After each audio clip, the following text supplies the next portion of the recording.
From elite white parties in the Hamptons to the Metropolitan Detention Center in Brooklyn, it's safe to say P. Diddy has seen a sizable fall from grace. And Diddy's white parties, once the epitome of cool, with high-profile celebs gathering in the lap of luxury, are now being seen in a much different light. So what exactly were these white parties? Did some of Diddy's alleged illegal activities happen there amongst Hollywood's A-list crowd? We're talking to entertainment attorney Mitra Ohorian to get a look inside the famed parties. I'm Gillespie, and this is Law&Crime News. He's known as P. Diddy, Diddy, Puff, Puffy, Puff Daddy, whatever you want to call him. He's 54-year-old Sean Combs, a one-time beloved rapper and entrepreneur. But nearly 1 year ago, that image began to tarnish when a slew of civil lawsuits divulged some shocking allegations against Diddy. Things got even more serious back in March when federal agents executed search warrants at 2 of Diddy's homes. And that's when we got the idea that something big was coming in the way of criminal charges. 6 months later, on September 16th, P. Diddy was officially indicted on multiple federal charges: racketeering conspiracy, sex trafficking by force, fraud, or coercion, and transportation to engage in prostitution. He pleaded not guilty and was twice denied bail, so right now he's being held at the Metropolitan Detention Center in Brooklyn. The startling allegations against Diddy range from the 1990s until now, accusing him of things like rape or coercion or even controlling a criminal enterprise. We first started talking about these allegations last fall, when Cassandra Ventura, also known as the singer Cassie, filed civil suit against Diddy. The pair dated for years, during which time Cassie alleges Diddy drugged her, beat her, forced her to have sex with prostitutes, and even recorded it. Similar accusations have been brought forth in multiple other lawsuits, including one from Diddy's former producer, Rodney Jones, or Lil Rod. When he filed suit in February, Lil Rod specifically referenced hundreds of hours of audio and video recordings he says shows Diddy and others engaging in some serious illegal activity. That's likely what led to the federal raids in March, and now those recordings are referenced in the federal indictment against him. Prosecutors allege Diddy recorded victims, sometimes without their knowledge, while forcing them to participate in something he called freak-offs. These freak-offs were elaborate and produced sex performances that Combs arranged, directed, masturbated during, and often electronically recorded.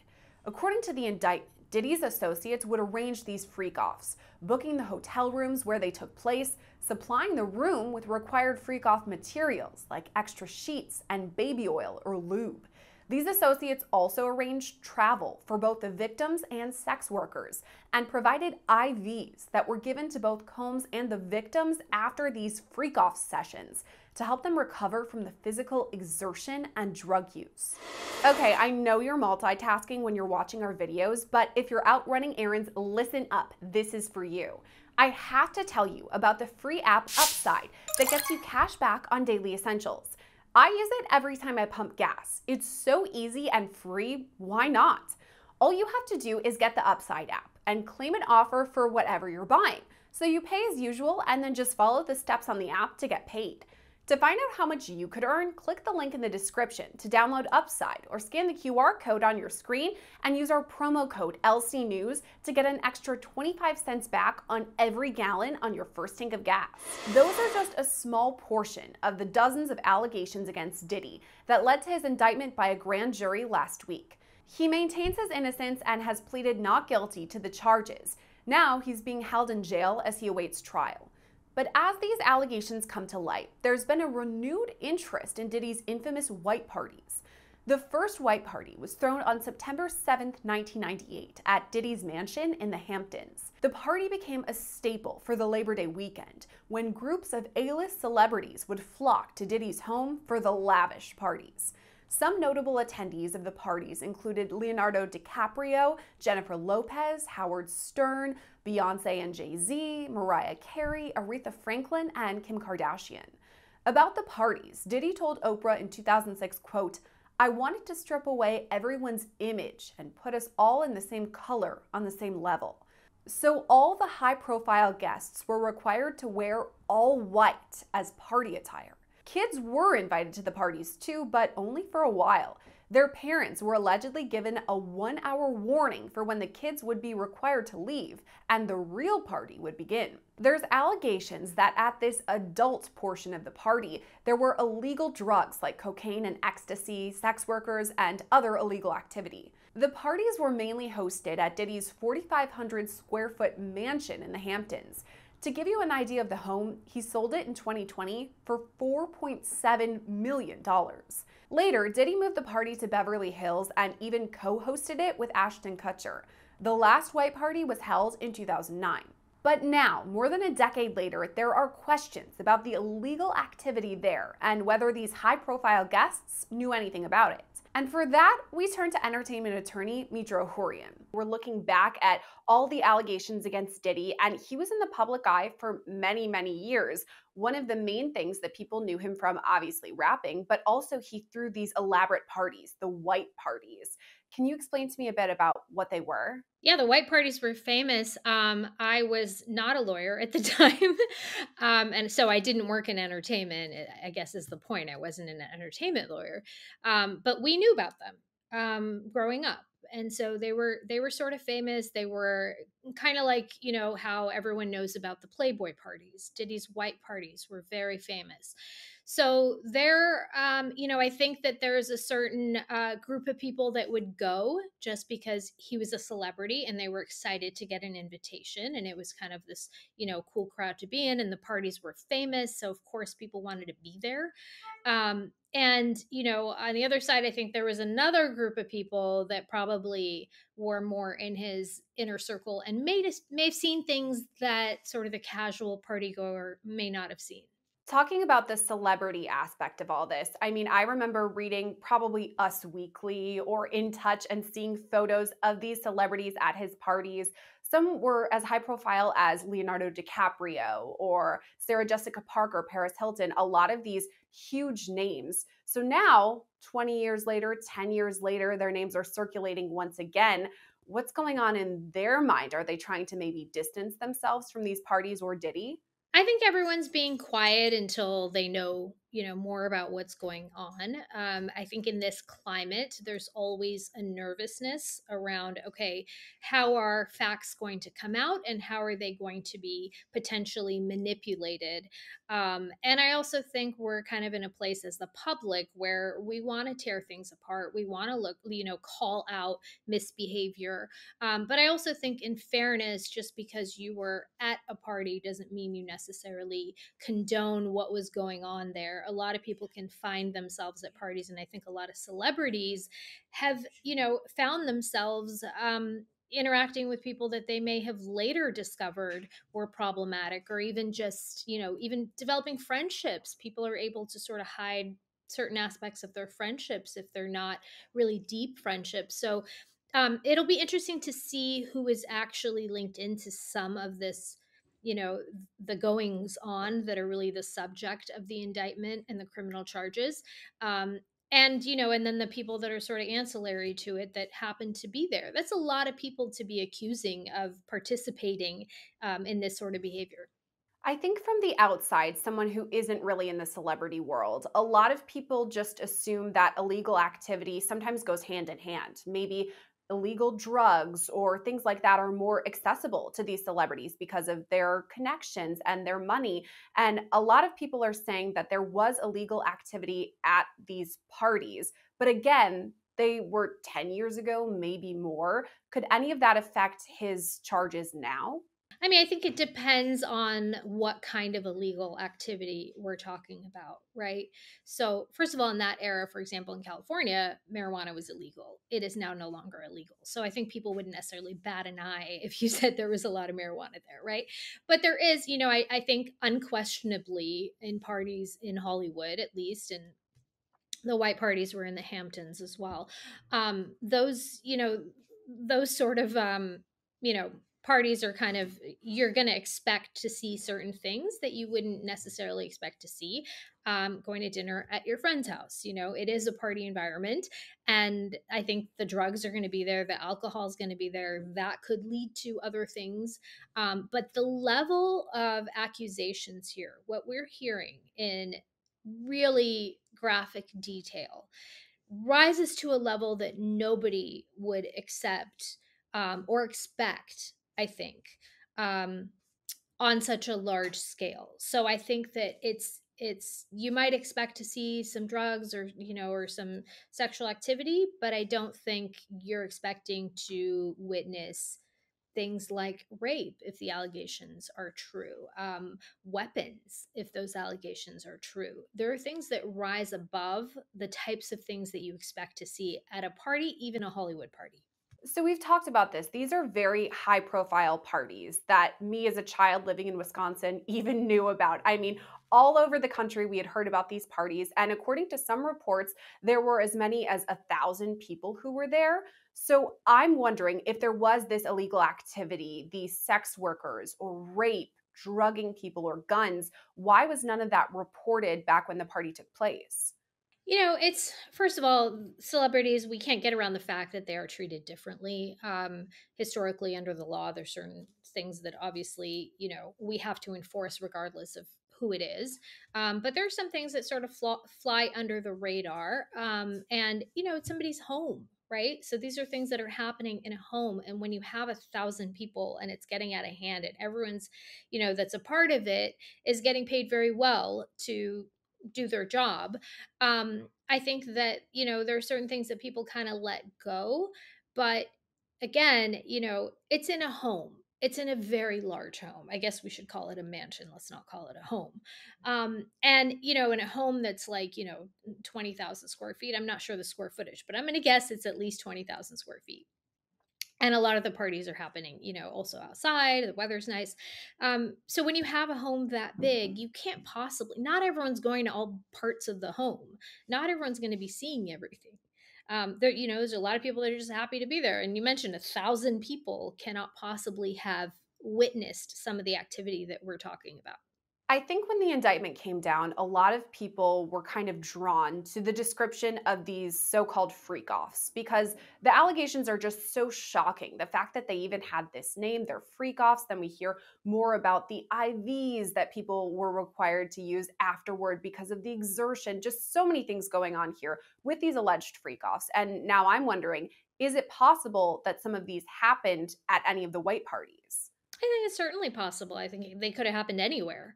And if they were happening often enough, then it's certainly possible that they were happening in an environment where people were partying. And, the sex is sometimes part of a partying, and things get, if you are in an environment with people who have a tendency to doing those kinds of things, then certainly, and maybe that's something, after hours, not when, everyone's there. It could be something that's happening when the party sort of winds down and starts up in another way. But like you said, this level of behavior, this shocking level of behavior, and kind of the weirdness of it all with IVs, and the things that are coming out, is not something of someone that is mentally well. So I think that's what's shocking about it, is like, we might forgive or dismiss a certain level of wildness with our celebrities, but this is mental illness if it happened. Talking about celebrities, I know a lot of people are thinking about the high profile A-list people who were at the parties. And we all are wondering, were they partaking in any of this? Did they know about it? Anything like that? So, do you think that investigators, federal investigators going through with this indictment, now prosecutors are charging him, do you think that they would reach out to any of these celebrities that were at the parties? Perhaps Leonardo DiCaprio, Matthew Broderick, whoever it was, to hear more about what happened there? I think they're not going to be just contacting celebrities willy-nilly. I think there's going to be some sort of indication, right, that that person knows something, or witnessed something. I think the focus is very much on bringing Diddy down right now. So if people are called in, they will be subpoenaed to as witnesses. I think the most important thing right now is witnesses and not necessarily bringing other charges. And again, if somebody, it's one thing to speak out in public, which celebrities have not really done. And it's another thing to be forced to testify in federal court. And I think we're going to be seeing a lot of that. Let's say somebody did see something. They're speaking with investigators, they're subpoenaed, like you said. Is it possible that they then would testify when it comes time for the trial? They would have to testify, right? So if they are compelled, they will have to testify. Now, remember, we have a Amendment right not to incriminate ourselves. So there's a way around certain questions that may arguably allow for that right to be exerted. And I think even, the possibility of witnessing something and then that could potentially be incriminating, like a participation or allowing, without reporting these things. And I think that, there's going to be a little bit of a fine line when you talk about witnessing when it comes to the Fifth Amendment. You also spoke about how not many celebrities have really addressed this Diddy situation. A lot of them were close friends with Diddy, but ever since the allegations and now indictment, we haven't heard much from them. Why is it, do you think, that they're keeping quiet? I think that people are, first of all, scared.